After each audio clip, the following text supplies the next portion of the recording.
दोस्तों स्वागत है आपका फिर से एक बार किंजल लर्निंग के ऊपर। मैं महेंद्र चौधरी ज्योग्राफी की कुछ बेहतरीन क्वेश्चन और थ्योरी लेके आया हूँ आप लोगों के लिए।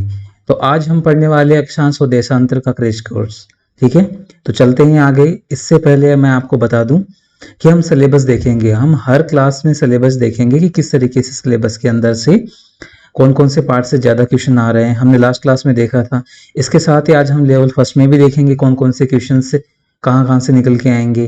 ठीक है, तो देखिए अगर हम बात करेंगे सिलेबस की, अगर हम सिलेबस की बात करेंगे तो हमने पढ़ा था कि यहाँ से 3 सब्जेक्ट है हमारे पास, जिसमें क्या है, पृथ्वी, हमारा पर्यावरण और भारत का भूगोल और राजस्थान का भूगोल 3 हो गए हैं।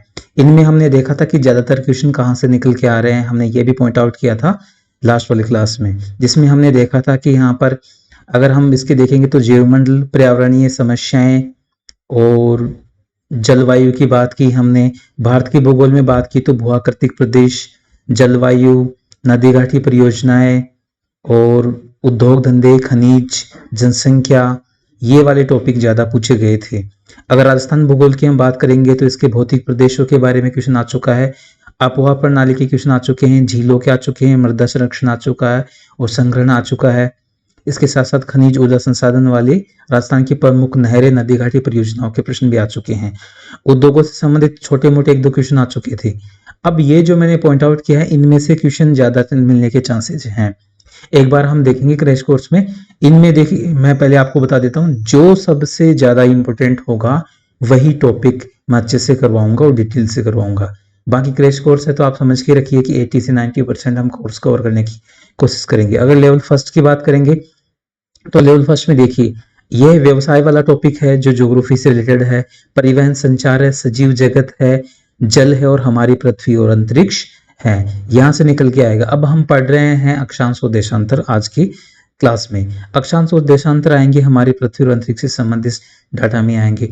तो पहले लेवल और दूसरे लेवल में जो मैच करे हैं वो क्वेश्चन हम कवर करेंगे, और बाकी जो बचेगा, अभी फिलहाल हम एसएसटी का पहले कर रहे हैं, जो बाकी का बचेगा जो कॉमन नहीं है दोनों में, वो फर्स्ट लेवल का सबसे लास्ट में करवा दिया जाएगा। तो ठीक है, आप ध्यान रखेंगे। रोज मैं ये क्लास के साथ ये फॉर्मेट लेके आऊंगा जिसमें आप देखेंगे कि आपके जो टॉपिक मिल रहे हैं उन टॉपिक्स में से कौन कौन से क्वेश्चन आने वाले हैं। तो आपको सिलेबस याद रखना चाहिए और याद रहना चाहिए। मैं सारी क्लासों में सारे के सारे टॉपिक मैं रिवीजन करवाऊंगा। आपको बार बार ये दिखाऊंगा सभी क्लासों में कि आपको कौन कौन से टॉपिक हैं जो आपके सिलेबस से रिलेटेड हैं। चलिए आगे चलते हैं। आज हमारा जो टॉपिक है वो रहेगा अक्षांश। हमने अक्षांश और देशांतरों के बारे में पिछली क्लास में बहुत अच्छे से पढ़ा था और एक जनरल टॉक की थी। मैंने पीडीएफ प्रोवाइड नहीं करवाई थी, पीडीएफ आज मिलेगी आपको टेलीग्राम के ऊपर, किंजल लर्निंग के ऊपर। देखिए अक्षांशों की बात की हमने, अक्षांशों की बात की तो हम जानते हैं कि अक्षांश रेखाएं ग्लोब पर या पृथ्वी पर वे काल्पनिक रेखा हैं जो पश्चिम से पूर्व की ओर खींची जाती है। क्या है? पश्चिम से पूर्व की ओर खींची जाती है वृत्ताकार रूप में। ध्यान रख लेना, एक एक शब्द को ध्यान रखेंगे आप। वृत्ताकार रूप में, वृत्ताकार का मतलब होता है एक पूरा सर्किल बनाएंगे। जैसे ये है 0 डिग्री, हमने अक्षांश रेखा देखी तो ये वृत्ताकार है, पूरे गोले के चारों ओर है। अब देखेंगे, देखिए ये पहली लाइन पढ़ेंगे हम। वे काल्पनिक रेखाएं जो ग्लोब पर पश्चिम से पूर्व की और वृत्ताकार खींची जाती है अक्षांश कहलाती है। राइट, अक्षांश, यहाँ रेखा है वो सिर्फ अक्षांश या अक्षांश रेखाओं की बात नहीं की गई, सिर्फ हम अक्षांश की बात की गई है। देखो कुल अक्षांश होते हैं 181। हमने बात की थी पिछली क्लास में कुल अक्षांश कितने होते हैं?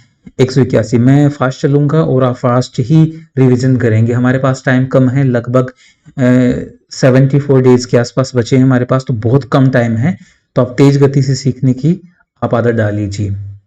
अक्षांश कुल कितने होते हैं? 181। कैसे होते हैं? हमने देखा था कि ये जो 0 डिग्री अक्षांश है, इससे 90 डिग्री तक अक्षांश तक उस उत्तर में और 90 डिग्री दक्षिणी अक्षांश तक ये माना गया था। और एक ये खुद हो गया है 0 डिग्री, तो कितने हुए? 90, और 90 कितने हो गए यहाँ पर? 181। तो ये 90 और 90, ये 0 डिग्री, आप 0 मत समझ लेना, 0 का मतलब तो फिर 180 होते। ये 0 डिग्री अक्षांश की बात की गई है जिसको भूमध्य रेखा भी कहते हैं। तो हो गए कि 181। अगर हम बात करेंगे अक्षांश रेखाओं की, अगर 100 अक्षांश रेखाओं की बात करेंगे तो ये कितनी है? 179। अब अक्षांश और अक्षांश रेखाओं में अंतर हम पिछली क्लास में देख चुके थे। जो नए क्लास ले रहे हैं वो ध्यान देंगे। उसमें 2 जो अक्षांश है, 90 डिग्री उत्तरी अक्षांश और 90 डिग्री दक्षिणी अक्षांश, ये क्या होते हैं, ये बिंदु होते हैं, ये रेखाएं नहीं होती हैं, इसीलिए इनको अलग कर दिया जाता है अक्षांशों से। तो रेखाएं कितनी बचती हैं, 179। तो अक्षांश रेखाएं पूछे आपको एग्जाम में तो 179, और कुल अक्षांश पूछे तो 181। दोनों ऑप्शन आएंगे एग्जाम में, ध्यान रख लेना आप। अगर पूछा जाएगा तो आप उसका ध्यान रखेंगे, ऐसा नहीं कि आप कहीं जल्दबाजी में कंफ्यूज होकर गड़बड़ कर दो, क्योंकि होता है कभी कभी हम अच्छे क्वेश्चन आते हुए भी हम उनको गलत कर देते हैं। देखो अगला देखेंगे हम, सबसे बड़ी अक्षांश रेखा 0 डिग्री अक्षांश, 0 डिग्री अक्षांश की बात की गई है। तो देखो अक्षांश 0 डिग्री सबसे बड़ी कैसे है, इसे विषुवत वृत्त या भूमध्य रेखा भी कहते हैं। विषुवत वृत्त या भूमध्य, भूमध्य का मतलब पृथ्वी के बीच में है, ये दिख रहा है आप लोगों को। और इसको अक्षांश वृत्त इसलिए कहते हैं कि ये वृत्ताकार रूप में पृथ्वी के चारों ओर है, लगभग 40,000 किलोमीटर के आसपास लंबाई मानी जाती है। तो ये है, अगर आप ऊपर की ओर जाओगे तो आपको पता है ये रेखाएं धीरे धीरे कम होती जाती है और 90 डिग्री पे जाकर ये डॉट बन जाती हैं, जो दो डॉट की हमने बात की है। तो सबसे बड़ी अक्षांश रेखा कौन सी हो गई, 0 डिग्री। और सबसे छोटी की बात करेंगे तो कुछ नहीं होता, 90 डिग्री उत्तरी और दक्षिणी अक्षांश होते हैं, वो बिंदु के रूप में होते हैं। क्लियर। तो भूमध्य रेखा और विषुवत वृत्त इसी को कहते हैं।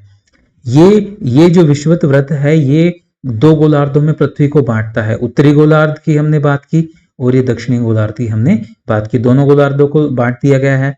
अब इनको बांटने के बाद, हाँ ये थोड़ा मिक्स हो गया है, इसमें देख लेंगे। देखो यहां पर दिन रात बराबर होते हैं, ये यहां पर ये लिखा हुआ है, लिखा गया है, पीडीएफ में आपको साफ मिल जाएगा। दिन रात मतलब 0 डिग्री जिस अक्षांश की बात की गई, यहां पर दिन रात बराबर होते हैं, क्योंकि हम जानते हैं जहां सूर्य की किरणें सूर्य की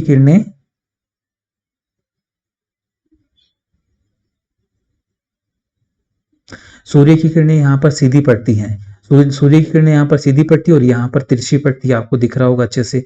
तो यहाँ पर पट्टी, इसलिए यहाँ दिन रात बराबर माने जाते हैं। और अब आगे देखेंगे तो हम देखो 23 डिग्री और 30 मिनट दक्षिणी अक्षांश मकर रेखा कहलाती है। मकर रेखा अगर हम यहाँ बात करेंगे तो ये 23.5 डिग्री मकर रेखा दक्षिणी अक्षांश, और उत्तरी अक्षांश कहलाता है यहाँ पर कर्क रेखा। ये अंदर थोड़ा सा मिक्स हो गया है, यहाँ 23.5 डिग्री उत्तरी अक्षांश कर्क रेखा कहलाती है। क्या कहलाती है, कर्क रेखा।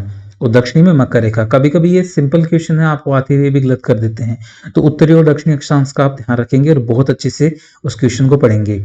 अब आगे चलते हैं, सभी अक्षांशों के मध्य दूरी कितनी होती है, समान होती है। ये लाइन ध्यान रखना, ये क्वेश्चन आ चुका था।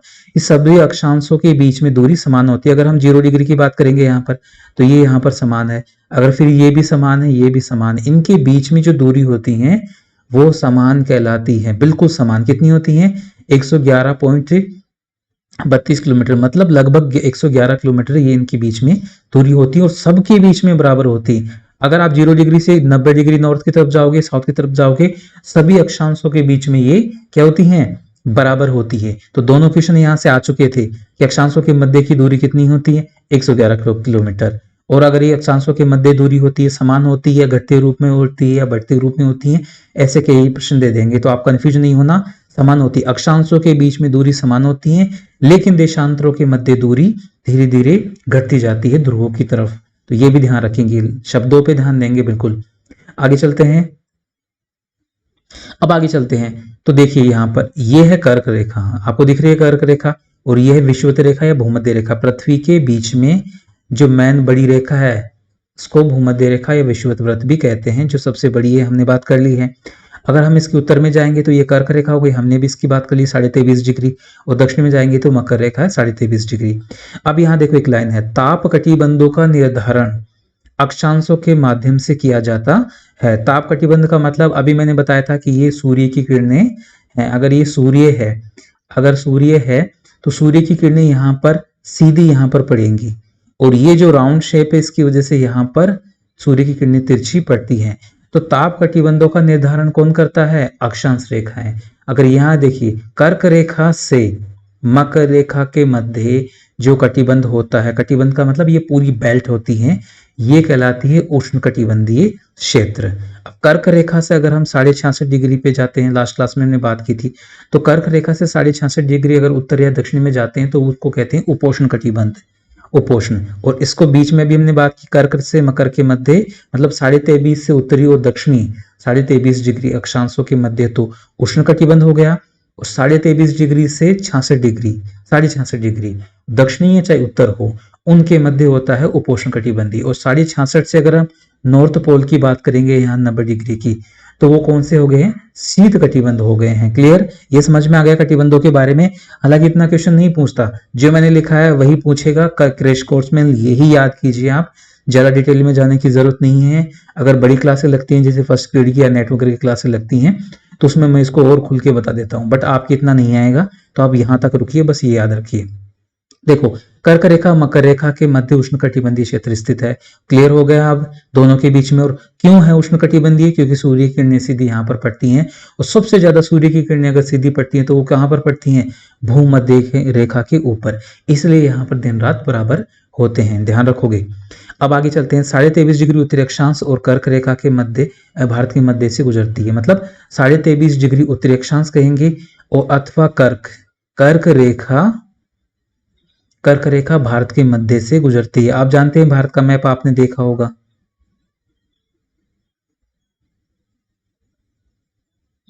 अगर भारत का मैप देखा होगा तो भारत के मैप से इसके मध्य से कर्क रेखा गुजरती है। कितनी, 23.5 डिग्री उत्तरी अक्षांश। ध्यान रखना कभी कर्क रेखा नहीं पूछे और पूछ ले कि कौन सी डिग्री अक्षांश रेखा भारत के मध्य से गुजरती है, 23.5 डिग्री उत्तरी अक्षांश या 23.5 डिग्री दक्षिणी अक्षांश। तो नए स्टूडेंट उनको क्या लगेगा, ये तो दोनों आ गए हैं, तो अब क्या करें। तो ऐसा नहीं हो कि कंफ्यूज हो कि आप गलत कर दो, उत्तरी अक्षांश ही रहेगा, क्योंकि भारत किस में है, उत्तरी गोलार्ध में स्थित है और उत्तरी पूर्वी गोलार्ध में स्थित है। आप ध्यान रखोगे, अक्षांशों के हिसाब से उत्तरी गोलार्ध में और अक्षांश देशांतर दोनों के हिसाब से उत्तरी पूर्वी गोलार्ध में। क्लियर, ये आपको यहाँ पर मैप दिख रहा होगा, 0 डिग्री अक्षांश रेखा जिसकी हमने बात कर ली है, 23.5 डिग्री कर्क रेखा देख ली है, और ये 66.5 डिग्री यहाँ पर यह आर्कटिक वृत्त है जिसकी हमने पिछली क्लास में बात की थी। और अगर हम दक्षिण में जाएंगे तो वही 66.5 डिग्री अंटार्कटिक सर्किल हो गया है। तो आर्कटिक सर्किल उत्तरी अक्षांश 66.5 डिग्री और अंटार्कटिक सर्किल 66.5 डिग्री दक्षिणी अक्षांश कहलाता है। क्लियर, समझ में आ गया होगा आपको। चलिए आगे चलते हैं। अब हम बात करेंगे देशांतरों की। हाँ, इसमें थोड़े मिक्स हो गए हैं, देख लेंगे देशांतर।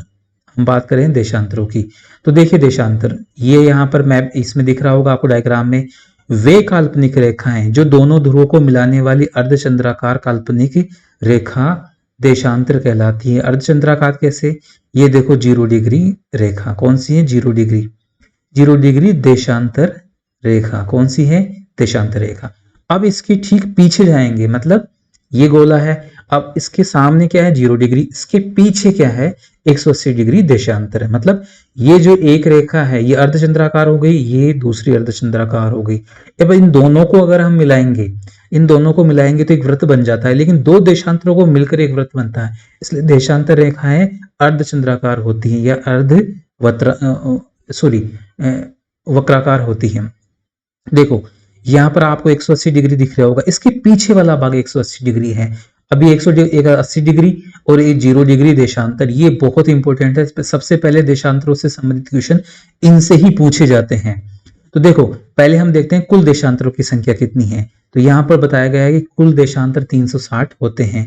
ये 0 डिग्री देशांतर से अगर हम इधर जाएंगे तो इसको कहते हैं पूर्वी गोलार्ध। क्या कहते हैं, पूर्वी गोलार्ध। अगर हम इधर जाएंगे तो इसको कहते हैं पश्चिमी गोलार्ध। ध्यान रख लेना, 0 डिग्री देशांतर रेखा पृथ्वी को दो गोलार्धों में बांटती है, पूर्वी गोलार्ध और पश्चिमी गोलार्ध। अभी हमने पढ़ा, क्या पढ़ा था हमने, कि भूमध्य रेखा उत्तरी गोलार्ध और दक्षिणी गोलार्ध दो भागों में बांटती है, और 0 डिग्री देशांतर रेखा पूर्वी गोलार्ध और पश्चिमी गोलार्ध दो भागों में बांटती है।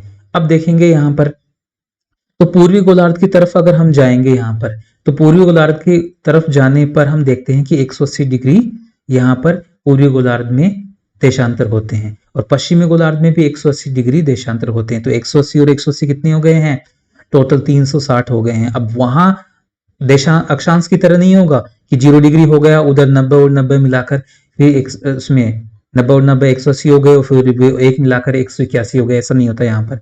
क्योंकि यहाँ पर जो आप ऊपर देख रहे हो 180 डिग्री देशांतर, ये पूर्वी गोलार्ध का भी 180 होता है और पश्चिमी गोलार्ध का भी 180 होता है। मतलब 0 डिग्री से हम पश्चिम की तरफ जाएंगे, तो पश्चिम की तरफ जाएंगे तो जो पश्चिमी 180 देशांतर है वो दोनों गोलार्धों की एक मानक या उभनिष्ठ रेखा मानी जाती है। क्या मानी जाती है, उभयनिष्ठ रेखा। तो ध्यान रखेंगे उभयनिष्ठ रेखा कौन सी कहलाएगी, 180 डिग्री देशांतर रेखा कहलाएगी। ठीक है, देखो आगे दूसरी लाइन देखेंगे, 0 डिग्री देशांतर ग्रीनविच रेखा 0 डिग्री यामोत्तर या समय रेखा कहलाती है, जीएमटी कहलाती है, ग्रीनविच मीन टाइम कहलाती है। मतलब ये जो रेखा हम सबसे आगे देख रहे हैं इसको ग्रीनविच रेखा भी कहते हैं। अब ग्रीनविच रेखा क्यों कहते हैं, हमने पिछली क्लास में पढ़ा था कि ये जो ग्रीनविच शहर है ये एक शोर वेधशाला है, ये यहाँ पर कहाँ पर है, ब्रिटेन में। और वहां पर शोर वेधशाला होने के कारण और ये शहर वहां स्थित होने के कारण इन्होंने इसका नाम ही रख दिया। अब देखो अंग्रेज थे, उन्होंने क्या किया, उन्होंने 0 डिग्री को अपने देश से ही गुजार दिया कि हम तो हमारे देश से गुजार के रखेंगे और इसके पूर्व में पूर्वी आधा गोलार्ध और पश्चिम में आधा गोलार्ध हम माना जाएगा। तो ये है, तो इन्होंने क्या किया, इसको ग्रीनविच शहर से गुजारा, इसका ना इसलिए इसका नाम 0 डिग्री देशांतर रेखा का ग्रीनविच रेखा भी कहलाती है, यामोत्तर भी कहलाती है, समय रेखा भी कहलाती है। अब समय रेखा क्यों कहलाती है, क्योंकि हम इससे अगर पूर्व में जाएंगे तो जैसे जैसे देशांतरों की तरफ बढ़ेंगे तो समय में अंतराल आएगा, और अगर पश्चिम में जाएंगे तो भी समय में अंतराल आएगा। क्योंकि आपने देखा ये देशांतर देख रहे हो, ये खरबूजे की तरह लग रहा है और इसकी कलियां लग रही हैं। अगर ये घूमती है पृथ्वी पश्चिम से पूर्व की ओर, ध्यान रखेंगे पृथ्वी की गति होती है पश्चिम से पूर्व की ओर, इसलिए सूर्य पूर्व से पश्चिम की ओर उदय होकर अस्त होता है। तो पृथ्वी जब घूमती है पश्चिम की पूर्व की ओर तो वो पूरा चक्कर 24 घंटे में लगाती है। ध्यान रखेंगे इस बात का, पृथ्वी 24 घंटे में एक चक्कर पूरा करती है। अगर 24 घंटे में एक चक्कर पूरा करती है तो जो हमने देखे अभी क्या देखे, 360 देशांतर होते हैं। कहने का मतलब हो गया कि 24 घंटे में 360 देशांतर पृथ्वी घूमेगी। मतलब अगर सूर्य की किरणें 0 डिग्री देशांतर के ऊपर है तो 24 घंटे में वो वापस 0 डिग्री देशांतर सामने सूर्य के आ जाता है। कहने का मतलब 360 डिग्री देशांतर पृथ्वी घूम लेती है 24 घंटे में। ये प्रश्न आ चुका है तो ध्यान रखेंगे। तो पृथ्वी ये दिन रात बनते हैं तो ये अक्ष पर अपने घूमती है। नीचे कल हमने बात की थी पिछली क्लास में कि अक्ष होती है वो धुरी जिसके ऊपर पृथ्वी घूमती रहती है, उसको अक्ष कहते हैं। तो अब ये है, तो ये जो 0 डिग्री है, तो 0 डिग्री की हमने बात की, तो 0 डिग्री में हम देखेंगे कि यहां से अगर पूर्व में जाते हैं तो समय यहाँ पर बढ़ता रहता है और पश्चिम में जाएंगे तो यहाँ पर घटता रहता है। देखो भारत की मानक रेखा, अब यहाँ पर देखेंगे तो ये पूरे विश्व की मानक रेखा हो गई जो समय रेखा कहलाती है। और अगर हम यहाँ बात करेंगे तो यहाँ पर बात करेंगे 82.5 डिग्री, ये पूर्वी देशांतर है, ये भारत की समय मानक रेखा है। कहने का मतलब हमारा भारत जहां पर अगर समय देखेंगे जैसे अभी कितने भी बज रहे हों वो किस आधार पर बज रहे हैं, वो भारत की 82.5 डिग्री पूर्वी देशांतर रेखा के अनुसार बज रहे हैं। पूर्वी देशांतर का मतलब हो गया 0 से 180, अगर हम पूर्व की तरफ जाएंगे तो भारत यहीं कहीं स्थित है। ध्यान रखेंगे भारत यहीं कहीं स्थित है 82.5 डिग्री के आसपास। तो हमने देखा भारत की स्थिति कहाँ हो गई, ये पूर्वी, और ये अगर 0 डिग्री देश अक्षांश की बात करेंगे तो ये उत्तर में। तो उत्तर पूर्वी देशांतर मतलब उत्तर पूर्वी पृथ्वी पे स्थिति कहां पर है, उत्तरी पूर्वी देशांतरों के ऊपर है। देशांतर नहीं कह सकते, उत्तर पूर्वी गोलार्ध की स्थिति है भारत की। तो 82.5 डिग्री आपको समझ में आ गई होगी। सीधा क्वेश्चन पूछेगा आपसे 82.5 डिग्री या भारत की मानक समय रेखा कौन सी कहलाती है, कौन सी देशांतर कहलाती है। क्लियर। अब आगे चलते हैं। पश्चिमी और पूर्वी गोलार्ध का निर्धारण होता है, ये मैंने बता दिया है, ये 0 डिग्री है देशांतर, इससे पश्चिमी और पूर्वी देशांतर का निर्धारण किया जाता है। तो ये प्रश्न भी पूछ सकता है कि पश्चिमी और पूर्वी देशांतर का निर्धारण किस रेखा द्वारा किया जाता है। तो ध्यान रखेंगे 0 डिग्री देशांतर या ग्रीनविच रेखा के द्वारा किया जाता है। अब आगे चलेंगे। 180 डिग्री देशांतर तिथि रेखा उपनिष्ठ रेखा कहलाती है। तिथि रेखा कैसे कहलाती है हम आगे वाली क्लास में इस बारे में बात करेंगे या इसी क्लास में कर लेंगे। 180 डिग्री ये रहा, इसके ठीक 0 डिग्री की विपरीत दिशा में उसको तिथि रेखा कहलाती है। क्या कहलाती है, तिथि रेखा या उपनिष्ठ।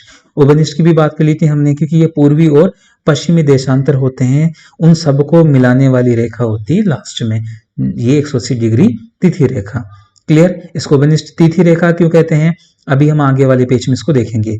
अब यहाँ एक नोट देखिए, पृथ्वी 24 घंटे में 360 डिग्री घूमती है और 360 डिग्री 24 घंटे में घूमती है, हमने इसकी बात कर ली है। तो 360 डिग्री घूमती हैं तो आप मान के चलिए कि ये एक घंटे में कितने देशांतर घूमेंगी।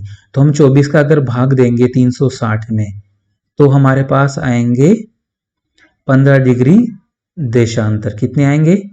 15 डिग्री देशांतर। कहने का मतलब 1 घंटे में पृथ्वी 15 डिग्री देशांतर घूमती है। अगर हम दूसरे तरीके से बात करेंगे कि पृथ्वी का जो एक देशांतर होता है, एक देशांतर, हाँ देशांतरों की बात करें, एक जो देशांतर होता है उस दूसरे देशांतर के बीच में कितना समय अंतराल होता है, तो वो होता है, कितना होता है? 4 मिनट का। कितना होता है?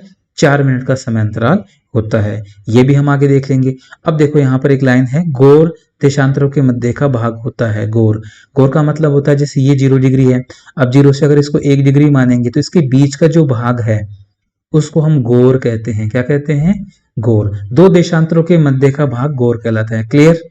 आगे चलते हैं।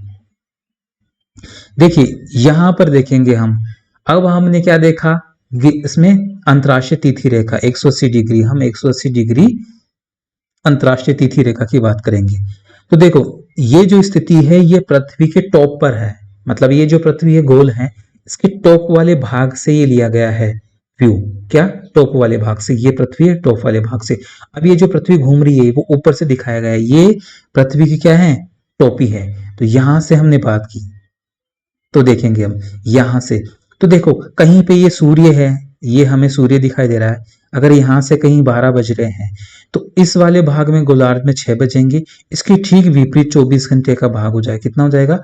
24 घंटे ये घूमती। इधर देखेंगे तो 18, मतलब यहाँ पर 12 बज रहे हैं तो यहाँ पर 6 बजेंगे, और यहाँ पर कितने बजेंगे? यहाँ पर उसके ठीक 12 घंटे बाद में 24 बज गए, फिर यहाँ पर फिर 6 घंटे, मतलब 6 घंटे का अंतर हो रहा है। तो यहाँ पर हम देखेंगे, तो देखिए अभी रुकने वाला नहीं है, हम दूसरे तरीके से इसको समझ लेते हैं। तो देखिए अगर हम मैप में देखेंगे इसको, तो यहाँ देखिए, यहाँ हमने देखा ये जो 0 डिग्री देशांतर रेखा है ये समय रेखा मानी जाती है। अगर यहाँ से पूर्वी देशांतरों की हम बात करेंगे, पूर्वी देशांतर, और यहाँ हम बात करेंगे पश्चिमी देशांतरों की। किसकी? पश्चिमी देशांतरों की। तो इसकी तो हमने बात कर ली कि इसने 2 गोलार्धों में पृथ्वी को बांट रखा है। क्लियर? अगर इससे हम भारत की स्थिति देखेंगे तो भारत ये है, भारत ही है। अगर यहाँ पर 12 बज रहे हैं दिन के, कितने? 12 बज रहे हैं, तो हम जानते हैं कि ग्रीनविच रेखा से भारत 5.5 घंटे आगे। कितने घंटे आगे? 5.5 घंटे आगे है। तो हम जानते हैं कि सूर्य पूर्व से उदय होता है, तो ये कौन सा इलाका है? ये पूर्व दिशा है। कौन सी है? पूर्व दिशा। अगर सूर्य पूर्व से उदय होता है तो इसका मतलब होता है, अगर यहाँ बज रहे हैं 12, तो इसका मतलब सूर्य 12 दोपहर के 12 बज गए हैं, इसका मतलब पहले भारत में बज चुके हैं, क्योंकि भारत 5.5 घंटे इससे आगे है। आगे का मतलब भारत में पहले से बज चुके हैं। तो यहाँ अगर 12:30 बज गए हैं तो बताइए भारत में कितने बजे होंगे? यहाँ दोपहर के 12:30 बजे की बात की जा रही है। तो आप 5.5 घंटे और इसमें जोड़ दीजिए, तो 5.5 घंटे जोड़ोगे तो कितना होगा इसमें 12 बजे के बाद में? तो यहाँ बजेंगे 5:30, मतलब 5 बज के इसमें 5:30 PM हो गए हैं। क्लियर? अगर यहाँ पर बजे होते 10, मान लेते हैं सुबह के 10 बजे होते, तो उन सुबह के 10 बजे में हम 5 घंटे घटाएंगे, क्योंकि यहाँ पर वक्त गुजर चुका है। अगर हम यहाँ पर देखेंगे तो यहाँ वक्त गुजर चुका है, अगर यहाँ टाइम की बात करेंगे तो, और यहाँ पर वक्त गुजरने वाला है उसके बाद में। तो यहाँ पर अगर हम पूर्वी गोलार्ध की बात करेंगे तो समय को हम घटाएंगे। समझ में आ रहा है? घटाएंगे मतलब इतने घंटे कम हो गए। अगर यहाँ 10 बजने वाले हैं तो यहाँ ऑलरेडी बज चुके हैं। क्लियर? तो अब ये PM नहीं होगा, यहाँ पर क्या होगा? इसमें सॉरी PM होगा, क्योंकि यहाँ पर बज चुके हैं, तो ध्यान रखेंगे। अब यहाँ पर 10 बज गए हैं, 10 बज गए हैं, तो इससे पहले वाला टाइम, अगर सुबह बज गए हैं, सुबह के 10 बजे हैं, तो उससे ठीक पहले वाला टाइम यहाँ पर गुजर चुका है। तो अब यहाँ पर अब 2 घंटे इसमें और कम कर लो, तो यहाँ कम करोगे तो यहाँ पर 3:30 PM, मतलब 3:30 PM हो चुके हैं। क्लियर? 5.5 घंटे का अंतर हो चुका है यहाँ पर। ये बात समझ में आ गई होगी। अब जो मुद्दे की बात है, हम देखेंगे ये जो 0 डिग्री है इसके ठीक, मतलब ये पूरी पृथ्वी ऐसे है, ये दोनों भाग 180 डिग्री वाले हैं। कौन से हैं? 180 डिग्री, दोनों गोलार्धों का।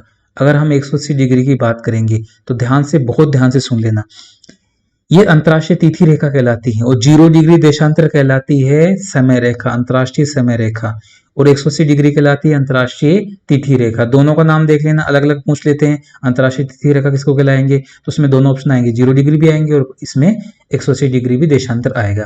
अगर यहां से हम पूर्व की तरफ आते हैं, मतलब इस तरफ आते हैं, इस तरफ आते हैं, तो यहां पर हमने देखा, और इस तरफ वापस आएंगे मतलब इस तरफ, ये दोनों एक हैं, ध्यान रखेंगे इसका। अगर यहां से इस तरफ आते हैं, तो अगर यहां पर अगर 1 तारीख है, मतलब मान लेते हैं, चलो न्यू ईयर की बात कर लेते हैं, अगर यहां पर मान लेते हैं कि यहां पर 1 जनवरी हो गया है, हमने न्यू ईयर सेलिब्रेट कर लिया, मान लेते हैं। अगर हम इस रेखा से 180 डिग्री से वापस इधर जाएंगे, इधर और पूर्व की तरफ जाएंगे, तो अगर पूर्व की तरफ जाएंगे, अभी पूर्व पश्चिम नहीं बता रहा, ये पूर्वी गोलार्ध, अगर इधर जाते ये पश्चिमी गोलार्ध आ जाता है, तो हम पूर्वी गोलार्ध से अगर पश्चिमी गोलार्ध की तरफ जाते हैं हम 180 डिग्री, तो जाते हैं तो एक दिन इसमें बच जाता है, एक दिन क्या हो जाता है, प्लस हो जाता है, तो यहां पर क्या होगा, 31 दिसंबर हो जाएगा। कहने का मतलब अगर कोई व्यक्ति, आप लोग यहाँ पर हो न्यू ईयर पे और न्यू ईयर सेलिब्रेट कर रहे हो, आपने कर लिया, तो आप सेलिब्रेट करके इस तरफ वापस चले जाओ, वहां 31 दिसंबर ही होगी और वहां 24 घंटे बाद ही नया साल होगा। कहने का मतलब जब सूर्योदय होता है, हम जानते हैं सूर्योदय पूर्व दिशा से होता है, और ये जापान देश है, आपको पता भी, जापान को सूर्योदय का देश कहलाता है जापान। क्यों? क्योंकि यहाँ सबसे पहले दिन की शुरुआत होती है। अगर यहाँ सूर्योदय होता है तो यहाँ से सूर्योदय यहाँ से पहुंचेगा, फिर यहाँ पहुंचेगा, फिर यहाँ पहुंचेगा अफ्रीका में, फिर अमेरिका में, फिर यहाँ पहुंचेगा, फिर यहाँ पहुंचेगा। तो यहाँ से जो दिन की शुरुआत होती है वो यहाँ जाकर दिन की शुरुआत खत्म होती है। मतलब अगर कोई तिथि शुरू होती है यहाँ से 1 जनवरी, तो वो यहाँ जाकर खत्म होगी। अगर यहाँ पर रात के 12 बज गए, नया साल आ गया, तो ये 12 बजने के बाद धीरे धीरे सूर्य यहाँ पर उदय होता होता यहाँ तक जाएगा, तब जाकर यहाँ पर नया साल आएगा। तो कहने का मतलब क्या है, ये जो 180 डिग्री है, यहाँ 1 जनवरी का अगर आपने सेलिब्रेट कर लिया, कोई भी दिन हो, अगर 1 जनवरी को अगर आपको देखते हैं मंडे है, आपने सेलिब्रेट कर लिया, तो आप सेलिब्रेट करते ही थोड़ी देर बाद में यहाँ पर चले जाइए, यहाँ पर जाते ही यहाँ पर 31 दिसंबर ही होगी और आप उसको फिर से सेलिब्रेट कर सकते हैं। तो अगर आपको कहीं 2 बार सेलिब्रेट करना है नया साल, तो आप 180 डिग्री के आसपास वाले देशों के पास पहुंच जाइए, वहां से आप तुरंत सेलिब्रेट कीजिए और तुरंत पहुंच जाइए। तो ध्यान रखेंगे, 180 डिग्री से अगर पूर्वी गोलार्ध में आते हैं, पूर्वी गोलार्ध में या पश्चिम की तरफ आते हैं, ध्यान रख लेना, पूर्वी गोलार्ध में आते हैं, पश्चिम की तरफ आते हैं, तो एक दिन इसमें क्या होगी, एक दिन की बढ़ोतरी हो जाएगी, एक दिन की तिथि बढ़ जाएगी। और अगर हम इससे 180 डिग्री से अगर इसमें जाते हैं, पश्चिमी गोलार्ध की तरफ जाते हैं, ठीक है, या फिर पूर्व की ओर जाते हैं, दिशा पूर्व की ओर जाते हैं, गोलार्ध की बात नहीं कर रहा, दिशा और गोलार्ध में दोनों में फर्क है।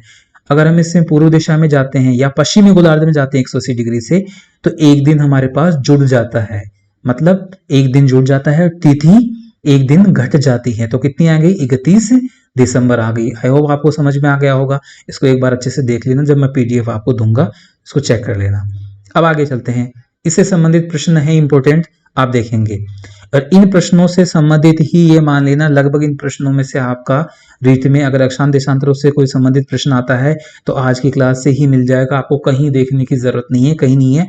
आपके लिए फ्री ऑफ क्लासेस यहाँ मिल रही है किंजल लर्निंग के ऊपर।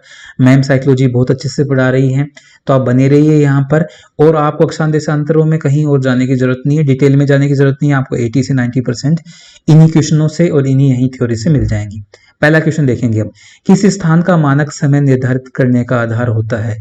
देशांतर रेखा, अक्षांश रेखा, अंतरराष्ट्रीय तिथि रेखा और या फिर प्रधान मध्याह्न रेखा? बताओ कौन सा होगा, बताइए, जल्दी से बताइए। देखिए इसका आंसर ये होगा प्रधान मध्याह्न रेखा। अभी हमने देखा प्रधान मध्याह्न रेखा, 0 डिग्री देशांतर को हम प्रधान मध्याह्न रेखा कहते हैं, जो पृथ्वी को 2 गोलार्धों में बांटती है।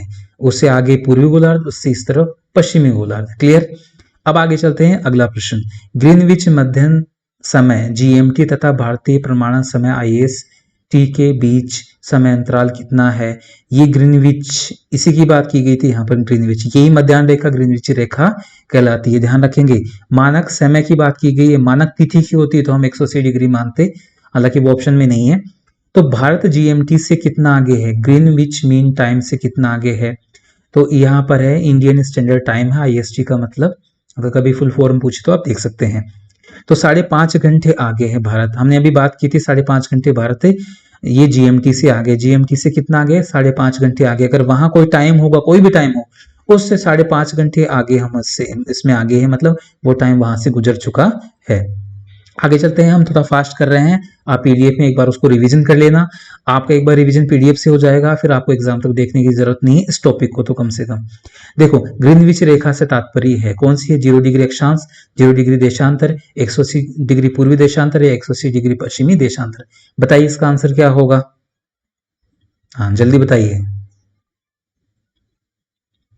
इससे पहले मैं बता देता हूं, पूर्वी देशांतर और पश्चिमी देशांतर दोनों 180 डिग्री देशांतर रेखा एक ही है, एक ही है ये, और इसको अंतरराष्ट्रीय तिथि रेखा कहलाती है, ये हम बात कर चुके हैं। देखिए ग्रीनविच रेखा, 0 डिग्री देशांतर को ग्रीनविच रेखा कहा जाता है, हम देख चुके हैं ग्रीनविच रेखा। हालांकि ये क्लियर हो चुका है, खाली मैं प्रश्न बता रहा हूं, आप पीडीएफ में इसको देख लेना। देखिए अगला प्रश्न, प्रधान मध्याह्न रेखा किस स्थान से होकर गुजरती है? बताइए कौन से गुजरती है प्रधान मध्याह्न रेखा? अभी ये प्रश्न आ चुका था, हमने इसको क्लियर किया था। ग्रीनविच, सिडनी, ग्रीनलैंड, इलाहाबाद, बताइए। बहुत सिंपल क्वेश्चन है, लेकिन यहाँ पर स्टूडेंट गलत करते हैं। काफी स्टूडेंट को देखा है कि गलत किए हैं। मेरे साथ वाले जिन्होंने ज्योग्राफी बहुत अच्छे से पढ़ रखी है, नेट जेआरएफ, उन्होंने भी यहाँ पर गड़बड़ कर रखी है। तो बताइए कौन सा होगा? देखिए इसका आंसर होगा ग्रीनविच। ग्रीनविच रेखा प्रधान मध्याह्न रेखा कहलाती है, और कौन से स्थान से गुजरती है? ग्रीनविच। हमने बात की थी अभी कि ग्रीनविच रेखा, मतलब ग्रीनविच एक शहर है इंग्लैंड में, एक शोर वेधशाला है वहां पर, खगोलीय वेधशाला भी कह सकते हैं उसको। उस जगह से यहाँ पर ये प्रधान मध्याह्न रेखा गुजरती है। आप एक बार नेट पे सर्च करना, आप नेट पे सर्च करोगे तो आपको ग्रीनविच रेखा या ग्रीनविच शहर थोड़ा सा ऐसा सर्च करके देखना, वहां पर आपको एक मार्किंग दिखाई देगी। एक पोल गड़ा हुआ है ऐसे, और पोल के आगे ऐसा तीर सा बना हुआ है, और तीर के बीच में एक गैप है, जैसे सुई की नोक होती है, सुई की नोक क्या होती है, अंदर उसके धागा पिरोते हैं वो वाली जगह होती है, वैसी होती है, बिल्कुल ऐसे होगा। उसके बीच में एक रेखा होगी, मतलब वो एक पोल बना रखा है ग्रीनविच शहर में। वो माना जाता है कि ये ग्रीनविच रेखा, प्रधान मध्याह्न रेखा, उसके अंदर से ही गुजर रही है। पृथ्वी पर एकमात्र वही जगह है जहां पर ऐसा बना रखा है, एक पोल गार्ड रखा है, उसकी मार्किंग कर रखी है। अभी हमने पढ़ा कि वे काल्पनिक रेखा हैं जो उत्तरी गोलार्ध से दक्षिणी गोलार्ध की तरफ खींची जाती है, देशांतर रेखा कहलाती है, काल्पनिक रेखा है। लेकिन पूरे विश्व में ग्रीनविच एक ऐसी जगह है जहां पर पोल गार्ड के बाकायदे उसको बता रखा है कि इस पोल के बीच में से ये रेखा गुजर रही है, तो एक भौतिक रूप से उसकी मार्किंग कर रखी है ग्रीनविच शहर में। आप देखना, बहुत अच्छा लगेगा आपको, एक बार नेट पे सर्च करके देखना। ठीक है, ये हो गया इलाहाबाद का। आप जानते हैं इलाहाबाद का नैनी जो जगह है, वहां से अपनी 82.5 डिग्री देशांतर रेखा अपने भारत की IST, मतलब भारत का स्टैंडर्ड टाइम है, जो मानक देशांतर, भारत की समय मानक देशांतर रेखा इलाहाबाद नैनी से गुजरती है, ये भी ध्यान रखेंगे आप। आगे चलते हैं, यहाँ पर दिन रात समान होते हैं, समान होते हैं, ये समान है, ध्यान रखना आप, नए नहीं है यहाँ पर, इसको समान कर लेना। दिन रात कहाँ समान होते हैं? प्रमुख यामोत्तर रेखा पर होते हैं, अंटार्कटिका पर होते हैं, भूमध्य रेखा पर होते हैं, या ध्रुव पर होते हैं। दिन रात समान कहाँ होते हैं? ध्यान से रख लेना। कभी कभी स्टूडेंट क्या देखता है कि ध्रुव पर तो दिन रात एक से होते हैं, रात होती है तो रात होती है, दिन होता है तो दिन होता है तो दिन होता है, तो ध्यान रखेंगे। बताइए कौन सा हो सकता है इसका आंसर? हाँ, अब देखो, मैं रिकॉर्डेड क्लास चल रही है मेरी, बट आप क्या करोगे, कमेंट में एक दूसरे का आंसर देख लेना। इसमें एक दूसरे का आंसर देख के देख सकते हैं कि किसने तुक्का लगाया, किसका सही है नहीं है, आप खुद आपस में डिस्कस करते रहना इस क्लास में। ओके, इसका आंसर होगा भूमध्य रेखा। हमने देखा था कि पृथ्वी के मध्य से जो विषुवतीय वृत्त है वो भूमध्य रेखा कहलाती है, 0 डिग्री अक्षांश रेखा, और यहाँ पर दिन रात समान होते हैं क्योंकि यहाँ सूर्य की किरणें सीधी पड़ती है, हम देख चुके हैं इसका। और प्रमुख यामोत्तर रेखा कौन सी है? ये 0 डिग्री देशांतर यामोत्तर रेखा कहलाती है। क्लियर? बाकी हम देख चुके हैं। आगे चलते हैं, देखो निम्नलिखित में से अंतरराष्ट्रीय दिनांक रेखा कौन सी है? हम 3-4 बार इसी क्लास में देख चुके हैं, अब आप बताइए दिनांक रेखा कौन सी है? अंतरराष्ट्रीय दिनांक रेखा पूछी है यहाँ पर। हमने तिथि रेखा भी देख चुके हैं हम, और समय रेखा भी देख चुके हैं। दिनांक रेखा बताइए कौन सी है? क्या विषुवत रेखा है, 0 डिग्री देशांतर है, या 90 डिग्री पूर्वी देशांतर रेखा है, या 180 डिग्री देशांतर रेखा है? बताइए कौन सा हो सकता है? 4 ऑप्शन में से बताइए कौन सा है? जो भी इसका आंसर दे रहे हैं अभी इस क्लास में, एक दूसरे का आंसर देखेंगे कौन सही दे रहा है, कौन सा गलत दे रहा है। दिनांक रेखा, तिथि रेखा एक ही होती है, बताइए। इसका आंसर होगा 180 डिग्री देशांतर रेखा या 180 डिग्री तिथि रेखा। दिनांक रेखा एक ही बात है। क्लियर। और 0 डिग्री देशांतर रेखा समय रेखा कहलाती है। आप ध्यान रखें कि विषुवत रेखा आप जानते हो भूमध्य रेखा कहलाती है, भूमध्य रेखा या 0 डिग्री देशांतर अक्षांश रेखा। क्लियर। अब आगे चलेंगे। देखो कौन सा वृहद व्रत का उदाहरण है, वृहद व्रत का उदाहरण है, ध्यान से पढ़ लेना इसको। कर्क रेखा है, मकर रेखा है, भूमध्य रेखा है या आर्कटिक रेखा है। क्वेश्चन को 2 बार पढ़ के, कोई कंफ्यूजन हो क्वेश्चन को 2 बार पढ़ के अच्छे से आंसर देना है आप लोगों को। तो बताइए, ये हमारी पृथ्वी है और ये हमारी वृहद व्रत का निर्माण करने वाली रेखा है, कौन सी हो सकती है बताइए। आई होप आप लोगों को ये सवाल तो अच्छे से आता होगा। वृहद व्रत का उदाहरण है, थोड़ा सा घुमा फिरा कर पूछ लेते हैं और आप गलती कर देते हैं, इसलिए ये क्वेश्चन लिए थे मैंने। लगभग इन्हीं क्वेश्चनों से रीट में आ जाएगा आपको कहीं भागने की जरूरत नहीं है, इधर उधर ज्यादा देखने की जरूरत नहीं है। आपके पास जो सोर्स हैं आप उन्हीं से पढ़ेंगे। क्लियर। और आप उन्हीं से पढ़ेंगे, प्लस मेरे एक बार नोट्स पढ़ लेना, आपको इससे ज्यादा कहीं पे भी देखने की जरूरत नहीं है। देखिए आंसर इसका आंसर होगा भूमध्य रेखा। ये 0 डिग्री रेखा जिसको हम भूमध्य रेखा भी कहते हैं, 0 डिग्री अक्षांश रेखा भी कहते हैं। क्लियर। यही वृहद व्रत का उदाहरण है, क्योंकि यहाँ पर मैंने बताया था ये पूरी रेखा अगर हम इसके बराबर में अगर कोई रस्सी लपेटेंगे तो ये 40,000 किलोमीटर के आसपास हो जाएंगी। बाकी जो व्रत है वो छोटे होते जाते हैं, ये हो गया लास्ट में 90 डिग्री पे जाकर डॉट हो गया है। क्लियर। देखेंगे एक देशांतर से दूसरे देशांतर के बीच कितना समय अंतराल होता है।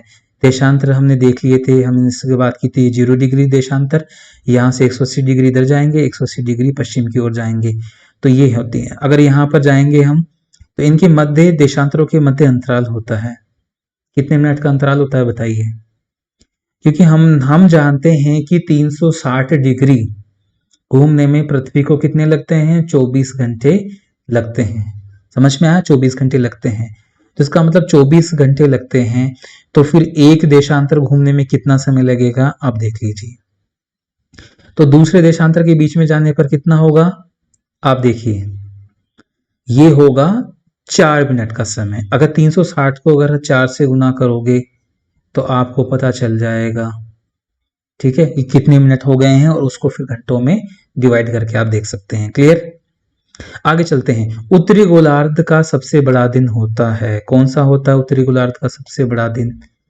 हम किस गोलार्ध में रहते हैं, ये उत्तरी गोलार्ध है और भारत की स्थिति यहाँ पर है। हमने 2 रेखाओं की बात की थी, 23.5 डिग्री ये और 23.5 डिग्री ये वाली, कौन सी थी, ये कर्क रेखा थी जिसकी हमने बात की, और ये मकर रेखा, दोनों रेखाओं की हमने बात कर ली। अब भारत के मध्य से कर्क रेखा गुजरती है, तो कर्क रेखा गुजरती है भारत के मध्य से, तो वहां पर उत्तरी गोलार्ध में सबसे बड़ा दिन कर्क रेखा के ऊपर ही होता है। ठीक है, उसके बाद में धीरे धीरे ये वापस 0 डिग्री अक्षांश के पास में चला जाता है। तो 21 जून हम जानते हैं कि 21 जून को भारत में सबसे बड़ा दिन माना जाता है। कर्क रेखा के ऊपर इस दिन सूर्य की किरणें सीधी पहुंचती हैं। क्लियर। क्वेश्चन खत्म हो चुके हैं हमारे। आई होप आपको समझ में आ गया होगा। एक बार इसको रिपीट कर लेना, पीडीएफ को देख लेना, ज्यादा देखने की जरूरत नहीं है, और इस चैनल को सब्सक्राइब करना ना भूले। एक बार हम फिर से सारी स्लाइड रिपीट कर लेते हैं, ठीक है।